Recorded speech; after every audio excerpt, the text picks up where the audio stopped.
Welcome to Tech Leveler, and in this quick video I'm going to show you how to change the default calendar on your iPhone. So let's say you start adding something to your calendar and it always defaults to the wrong calendar. I'm going to show you how to change it. So first, what you want to do is you want to head to the iPhone settings here on the home screen. Once we're in the main iPhone settings, what you want to do is you want to scroll all the way down until you get to calendar, and then we want to tap into that. Now we're in the calendar section.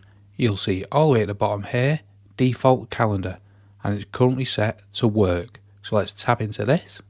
Now on the default calendar page, you'll have all your calendars listed here. Currently, I only have work and home. So you can choose which one you want to be the default, and then you can select it, and then every time you make a new entry to the calendar, it'll be saved to that default. So that's how to quickly change the default calendar on your iPhone. Hope you found that video helpful. If you did, smash the like, smash the subscribe, and thank you for watching.